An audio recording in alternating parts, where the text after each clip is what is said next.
Welcome everybody to Chapter 1 video lecture for Human Resource Management. We'll have a series of 11 of these video lectures which will highlight the important parts of chapters that you'll need to know for this particular course.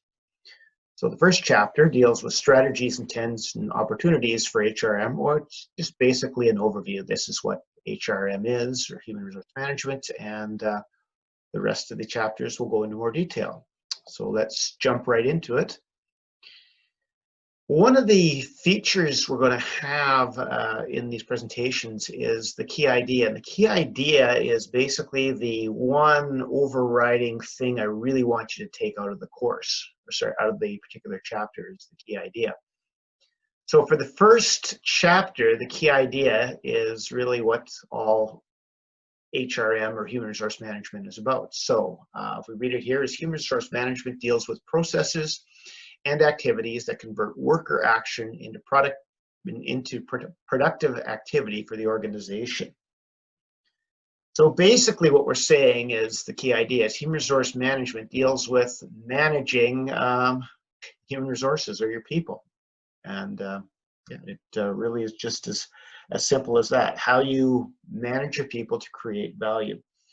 Now, within human resource managers, there are 13 key areas, and each of these key areas is a chapter in the book or part of a chapter in the book, right? So if you know these if somebody asks you what is human resource management, if you're able to tell them what all or most of these 13 key areas are, you'll have a pretty good idea of what human resource management is. So we'll go through them really quickly here. First of all, job analysis and job design. So that's basically figuring out what human resource management does is figure out what needs to be done, what's that job, and how we organize that work into jobs. That covers job analysis and job design. The second thing is workforce planning, and that's to determine how many people you need to work, when you need to have them, and where you need to deploy them. So we used to call that manpower planning in a less gender neutral sort of way, but now it's called workforce planning. The right people in the right place at the right time. Third thing is recruitment. Recruitment is getting qualified and good people to apply to your particular company. How do you do that?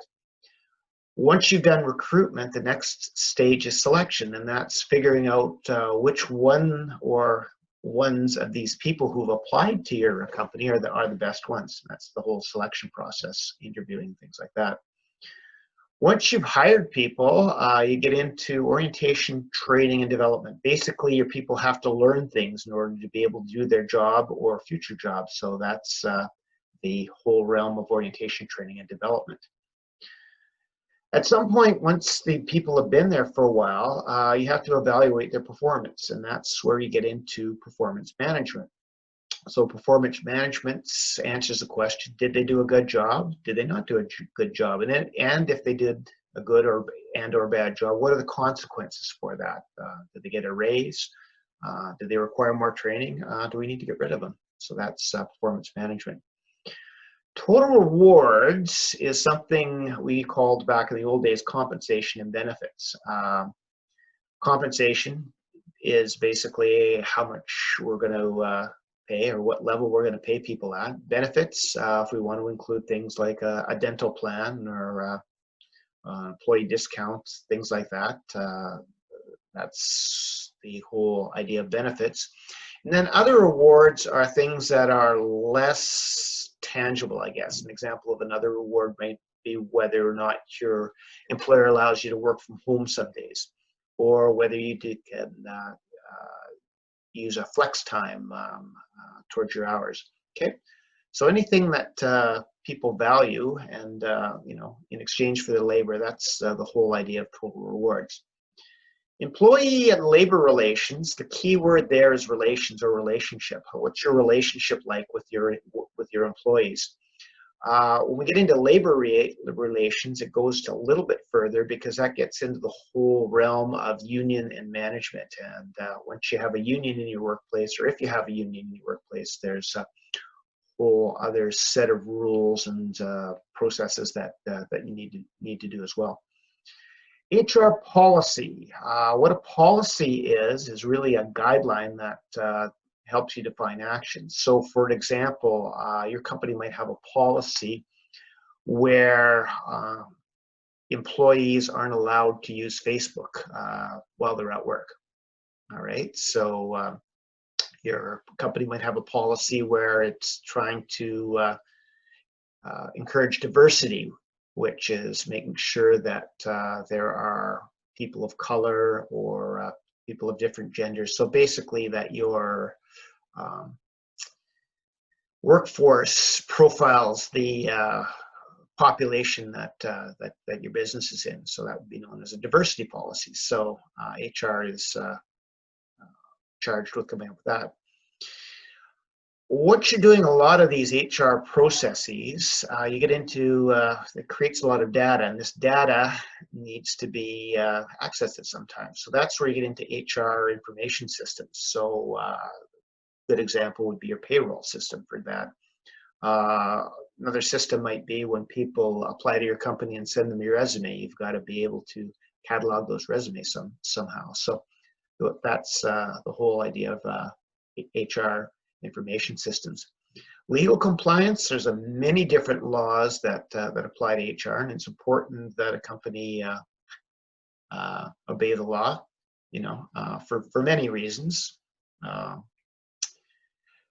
And probably a good example of legal compliance might come with human rights. There are certain questions you can ask during an interview, or can ask during an interview, based on proscribed grounds like gender or racial background. An example of the legal question might be you couldn't ask a woman if she planned on having children in order to, if she had planned on having children, that would be an illegal question. So HR is important function is to have a lot of training around that. Health, safety, and employee wellness is another area. Again, health and safety is a really important part in the workplace. One of the things that you need to have in place with health and safety is something called an MSDS, a material safety data sheet. So human resources, the human resource function would be one of the things they'd be make sure they have the proper documentation. The final part with the key idea is the whole idea of HR strategy. And with HR strategy, you're dealing with really meta things, meta options, so really high level stuff. So with HR strategy, you might be working with your top management to decide whether you want to use people to do a job or use robots to do a job, to automate how, you know, where or if you're going to even deploy human resources at all. So collectively then, these 13 processes are really what human resource management is. So if you wanted to explain to somebody what human resource management is, it's managing your people in order to be productive, and there are these 13 areas. Okay, so now we're at the point of looking at the learning objectives for chapter 1 here. So these are all 5. We'll be going through each one of these 5 while they're reading them all now. But anyway, we're just this is just a summary slide that shows what I really want you to learn from this chapter here. All right, so then we'll start with number 1. So objective 1 here, which we'll spend quite a bit of time on, is define human resource management and explain how human resource management contributes to and supports an organization's strategies and performance. All right, so rather than going into detail right now, I'm going to deconstruct the definition here of human resource management right away. So I'll start with that. So what human resource management then is policies, practices, and systems that influence an employee's behaviors, attitudes, and performance. And you go, great, that's a mouthful. What does that mean? Well, let's break it down a bit. Start with what an HR policy is. An HR policy is a guideline or a rule for decision making. Okay, so for example, an HR policy might be employees cannot access Facebook on a work computer, or a dress code. If you've ever worked at a place with a dress code, that's an HR policy. okay, which is a guideline for behavior. An HR practice then is just kind of the way we do things around here. So one example of a HR practice might be a behavioral-based interview questions. Those of you who've been in a number of selection interviews may have got the questions like, oh, tell me about a time that you had a conflict with a coworker. Or tell me about a time where you went above and beyond at work. Okay, so those questions that start with tell me about a time are known as behavioral-based interview questions, and they're very good interview questions. So that's an example of a practice that you might use in selection, which is part of HR as well. And an HR system is really a set of steps, okay, used to get something done. So your system might be a step-by-step procedure for getting reimbursed for prescription drugs under your benefit plan, okay, or payrolls, even an HR system for a step-by-step procedure for making sure that employees get paid. Okay, further into the definition here, we have behaviors, attitudes, and performance. Okay, so a behavior is what action an employee takes. So for example, do they go the extra mile for a customer? Do they slack off? Okay, do they take exactly 15 minutes for a 15-minute break? Those are the examples of behaviors. Attitudes, on the other hand, are how employees feel about something. So maybe how they feel about the company, how they feel about the boss, how they feel about customers. All those could be attitudes. And then performance is the end result measured against some criteria. So obvious example of a performance result might be profit. Okay, did the company make money, which is usually a very good thing. It could also be things like, if we took an HR example, would be turnover. How many people quit during the year? Or it might be, let's say, lawsuits, okay? If a company wasn't doing particularly well with some of the legal things it does, and it had 3 or 4 lawsuits in the year, that would also be an example of performance. Okay, now, so let's go back now, we've deconstructed and cycle back to what HR management is, and I'll give you a couple of really examples here. Okay, so, my notes here, where are we here? Right, okay. So for an example, we talked about a policy. So one of the policies might be, all right, no using Facebook during work. All right, so that's a policy. Now, will that influence an employee's behaviors and attitudes? Well, a lot of people might not like that, and they might feel angry towards the company because of that. Will it influence behavior? Sure. Okay, no Facebook at work might mean that they waste less time, all right? And if they're wasting less time, that might result in better performance, more profits. On the other hand, if they're unable to use Facebook for working purposes, like when we get to recruiting, Facebook can be a good or possible tool to find employees. That actually might hurt performance as well. Okay, so that's one example there. Giving you another example might be policies, practices, and systems. So let's say that the company has a training system and or a practice that trains all managers about human rights. Okay, and one of the things in human rights, it comes in with employment interviewing, asking questions. So because they have this practice of doing a really good job of human rights training, employees feel attitude more confident when they're interviewing employees that they're not going to ask an illegal question, and it also influences their behavior. So they're not asking these illegal questions, right? So what's the result in the end? Hopefully, better performance by hiring better people and certainly avoiding lawsuits. All right, so we kind of beat that one to death. What else have we got on here? Let's talk a little bit about human resources in an organizational context. Now, the first thing you need to remember about human resources is a support function. Okay, so you ask, that's cool. So what is a function? Okay, other organization functions include things like marketing as a function, production as a function, information as a technology, finance and accounting as a function, facilities are a function. A lot of the courses you've taken in first year business, if you're in first year business, okay, you took a marketing course, you may take a business computing course, things like that. Basically, those courses are broken into function. So HR, like marketing or production or information technology, is a function. Now, unlike production, HR is a support function. So if we took a company like, let's say Toyota, which produces cars, okay, the line function or the production function is producing cars. If you're Starbucks, okay, the line function or the production function in that case is making lattes and all sorts of those really fancy coffees that cost a whole bunch of money that I can't pronounce. You know, I really just like a plain black coffee, which is hard to get at Starbucks, but anyway, I digress. Let's go back here.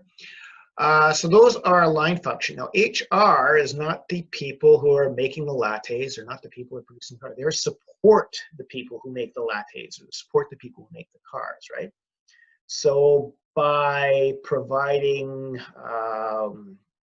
payroll, for example, is a really good example, right? That's, you know, people who are making the cars need to get paid. HR helps by providing the payroll, or HR helps by providing support when they hire people in that, okay? So it is a function like the other ones, but it's a support function, not a line function. Is it important? Absolutely, it's important, but so is marketing, production, information technology, etc. Oftentimes when you take a course, there's a bias. So I taught a lot of marketing, and marketing people seem to think, yeah, we're the most important function in our particular company. Or if you're an engineer, you know, the engineers say, oh, production, yeah, it's really, really important. Or if you're a computer person, oh, without computers, without people running the information technology, nothing would get done, right? So yeah, every function is important, right? But and so is HR. But again, is it the most important function? Maybe, maybe not. They've got to work together in order to get something done. All right, HR practices here. This is a little bit of a repeat from the overview I did. So instead of having 13 different blocks or practices, this one has 8, right? And these are essentially most of the chapters you'll get in the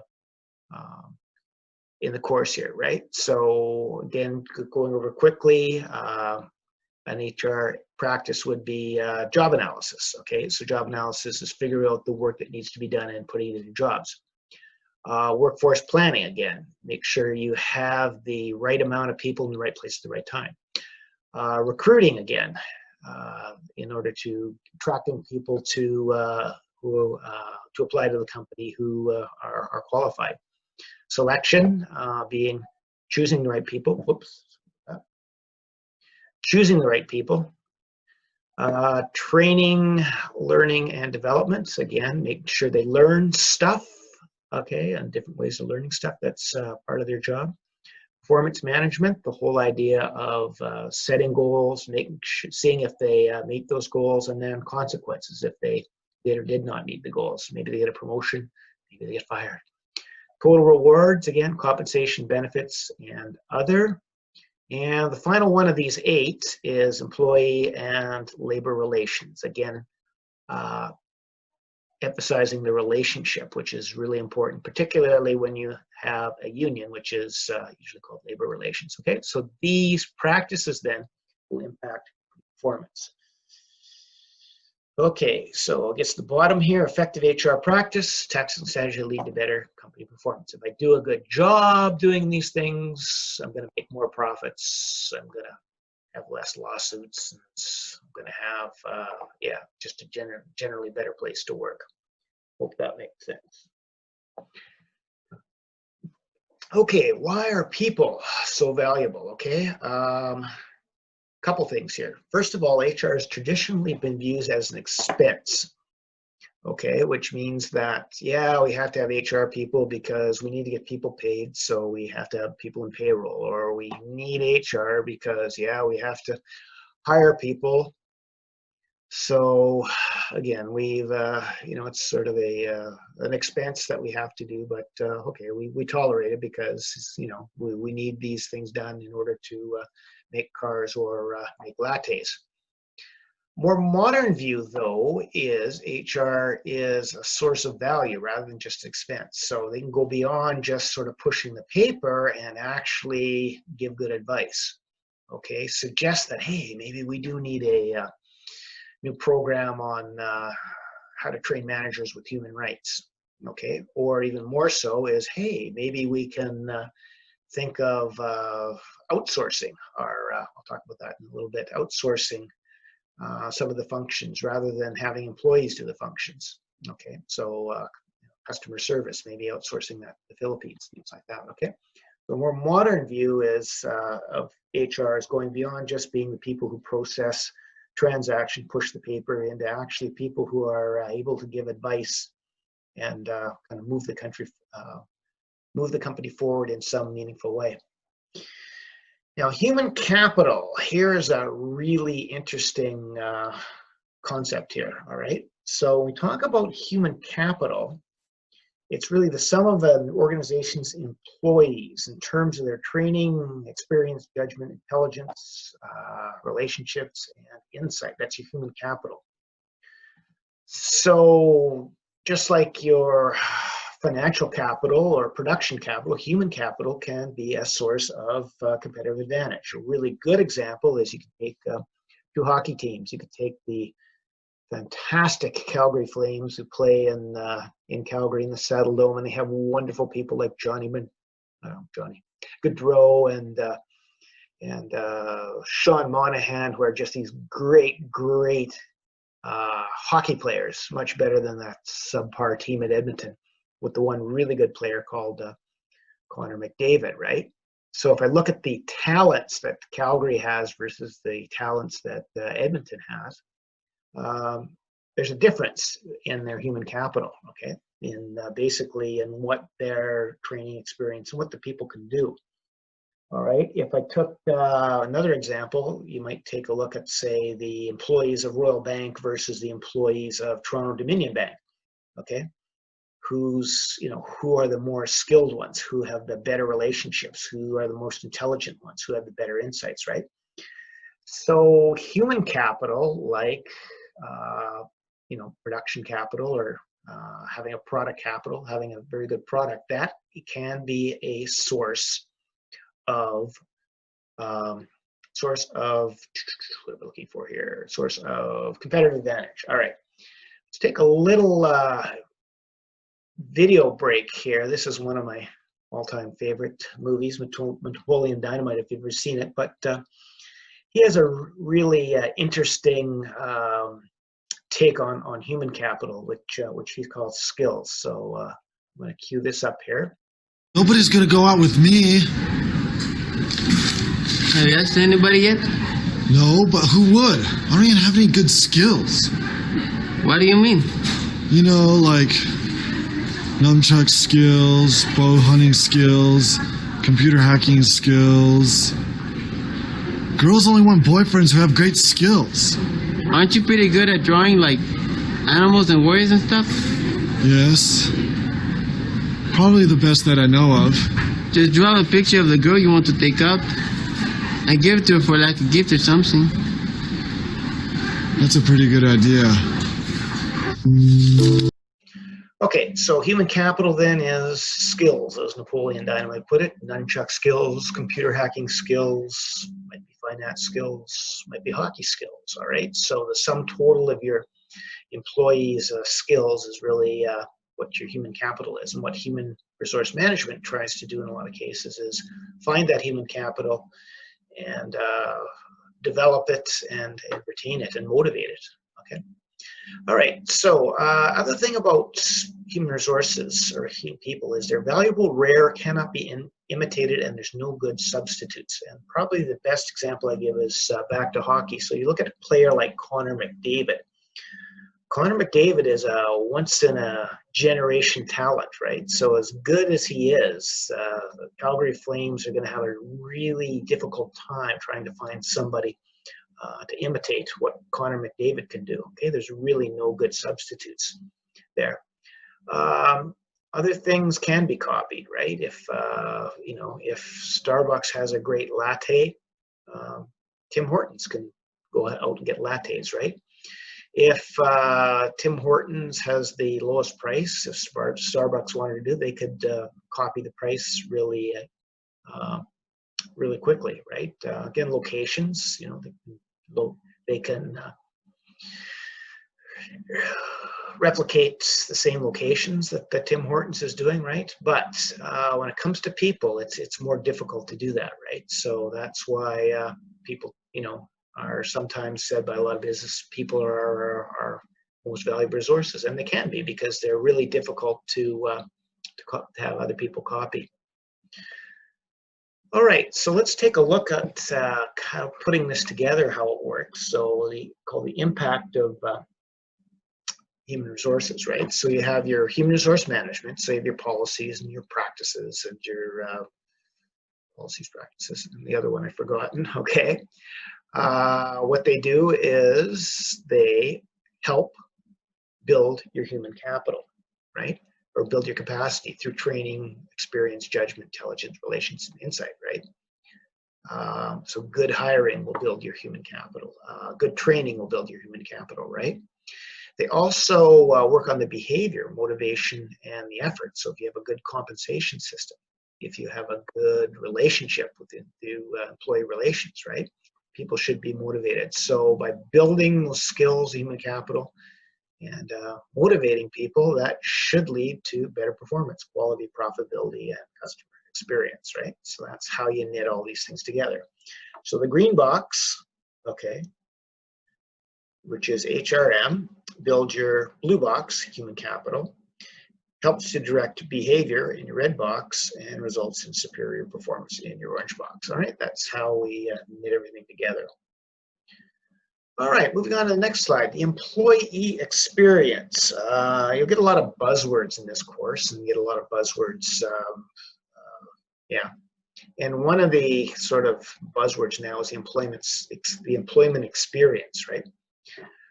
Which is a set of perception that employees have about their experiences at work in response to interaction with the organization, okay? In higher education right now, we often talk about the student experience, okay? So you've come to this college and you want to have a really, good experience. And it's more than just, listening to some guy drone on in an online lecture. It's, it's the, well, when you get to coming to campus, it's interacting with other people, meeting other people, it's student clubs, it's sort of the whole thing. It's much more than just a collection of courses, right? So the employment experience is the same sort of thing. It's much more than a collection of just hours at work, all right? It's the whole thing around work. It's the social interaction. It's, it's working with the customers, it's traveling and all that sort of thing, right? So if a company views that as let's go like this, okay. Company views that as, trying to provide a really good employee experience, that's critical for what's called engagement and commitment. And really good, simple definition of engagement and commitment is really, are they into it? Are they into their job? Do they really come fired up every day, wanting to give 110%, right? And if a company does a really good job with the employee experience, that should be good for engagement and commitment, all right? And important focus on the employer's entire journey with the organization, so that experience isn't a one-day thing, it's an ongoing thing, right? And a journey, you can think of a journey as a career. Okay, you want to have a good employee experience through their entire career with the organization. All right, so putting it just quickly here is good human resource management practices. Okay, so if I have a good compensation system, a good training system, good employee relations, result in employee engagement commitment, and hopefully with that will result in superior organizational performance, which is, profits in a lot of cases for most profit businesses. All right, we got 3 slides here in a row, which are the responsibilities of the HR department, and they're grouped into administrative, business partner services, and strategic departments. So start with administrative, okay? And this is the kind of traditional work of human resource management, so handling the administrative services and transactions. All right, so that's making sure people get paid. That's making sure that when somebody mails in a resume, or emails in a resume now, that they're received and they go to the right person, right? It's making sure that there's really good training programs, or it's making sure that people get registered for the training programs that they have to take in order to learn about human rights, okay? So this is kind of the paperwork, okay? And sort of the implementing a lot of the human resource programs function here, okay? So examples. Placing a recruiting ad for a vacant position, going on something like Indeed, for example. Ensuring performance appraisal interviews are done on time and storing the completed documentation. All right, so make sure the managers get the forms out in time for the performance appraisal interviews. Okay, and when they come in, that they're stored safely, okay, and securely. All right, so that's been the traditional function of human resources. Later on, we get the business partner services. And so this is beyond just running the programs. This is actually building the programs, okay? So developing effective HR systems, okay, that meets the organization goals. And in order to do this, you must understand the business. So an example there, again, might be a training program. So again, use the same example. We have a training program that trains managers who are hiring people to know about human rights, so they're not asking illegal questions. All right. So this one is a little bit beyond just the paperwork. It's actually developing the program. So other examples: designing a compensation system that encourages salespeople to sell profitable products. Oftentimes, you'll see commission system for salespeople. Implementing a training program to help managers avoid illegal administration. Okay, same one I've been using here. All right, and the final one, responsibility of the HR department here, is the strategic partner. So this goes beyond just pushing the paper, goes beyond just putting in HR programs into actually all-encompassing strategies, okay? So meta stuff, big picture stuff, you know, stuff that's going to move the company forward on a global level here, okay? So in order to do this, they obviously have to understand HR and understand the business. Whoops, sorry about that. And competition. Okay, so an example of this top level strategic partner would be working with senior management to determine the optimal combination of robotic and human labor that produces long-term sustainable profitability. Okay, so it goes beyond just trying to put a training program in. Going on is, hey, how many people do we need? And you know, instead of having people do stuff, maybe we'll. What would the implications being that of robots to do it? All right, so really high level stuff here, which is where yeah, the function is wants to be. Okay, getting close to the end of this objective here. Some of the responsibilities of the HR department. Again, this is getting old. We had 8, 13. And what have we got here? 7. There's 10 different functions here, right? So rather than go through these again for the 3rd time, what I would point you to is in your book from pages 6 to 11 gives you sort of detailed ones. So make sure you read that in your book and just take a look at that. It'll give you a little bit more detail than I have been giving you so far on what this stuff is. All right. And the final slide of this section here is, we call it Focus on HR Strategy, AKA, also known as some current buzzword here. All right, so these are kind of some of the latest terminology in HR that you might, you probably should be familiar with. First one's called talent management, really. And talent management is, I don't know, really kind of a current buzzword for just general HR stuff. When I think about talent, I think of actors, all right? So you have a production going on, a play or a movie or TV show. The talent is it's the actors, right? In order to have a super good TV show or play, the talent, the actors, need to be managed. They need to be, first of all, you need to hire good actors. You need to make sure they stick around. You need to make sure that they're motivated to give their best performance, right? So, if you can think of your employees as actors in a play or in a TV show, that's kind of where they're coming at for the talented management. Because talent sounds a lot more valuable. Sounds like you care a lot more than if you just call them employees, right?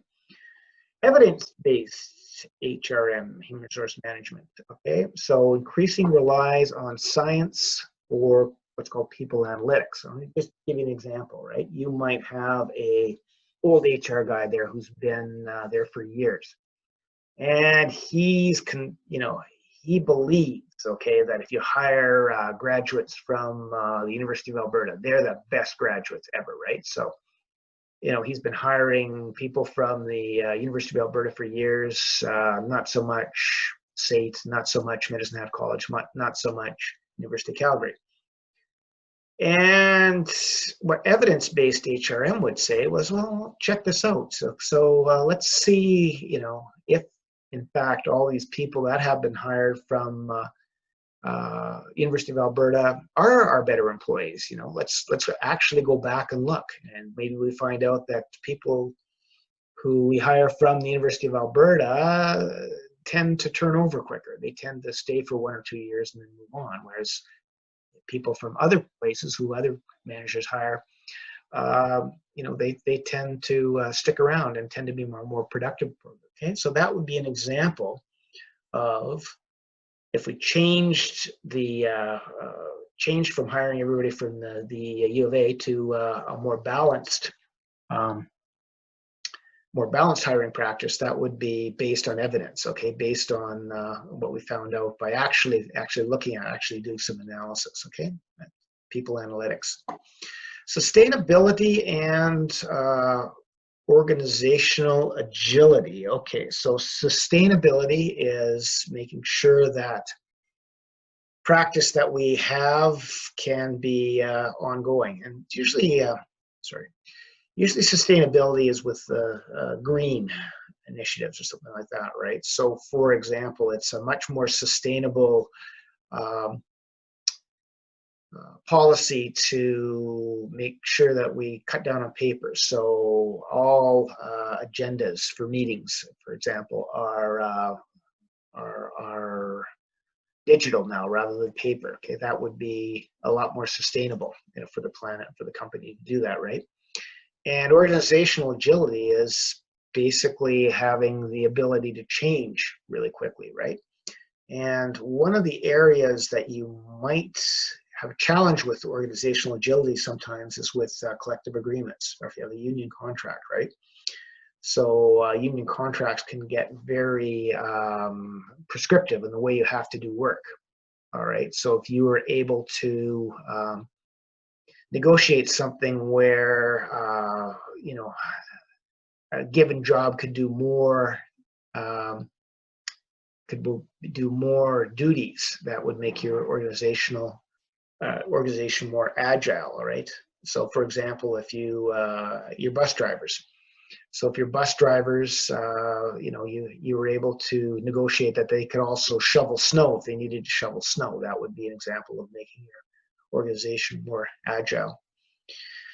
Outsourcing and offshoring. Okay, so what this is, just a different way of getting the work done. Just to give you a really simple example, a college that I used to work at used to have the janitors or custodians, and the people in the cafeteria used to be employees of the college. They decided at some point that it would be more efficient, rather than these people to be employees of the college, that they hire a contractor to come in. So they hired a contractor to come in and do the custodial work. They hired a contractor to come in to run the cafeteria. All right, so these functions, the cleaning of the building and the cafeteria, were outsourced to contractors, all right? And we're seeing a lot of that because companies, like the college is really good at teaching people, but their core business is not to, clean offices or provide lunch and breakfast and lunch, right? So these are outsourced. What offshoring is just a form of outsourcing where the outsourcing goes to foreign countries, all right? And probably a really good example of that is a company like TELUS, for example. If you call them after normal hours, you're going to get somebody on the phone, and they might be in India or in the Philippines, all right? So instead of having TELUS employees answer those questions in the off hours, that function of customer service has been offshored, okay, to places like India and the Philippines.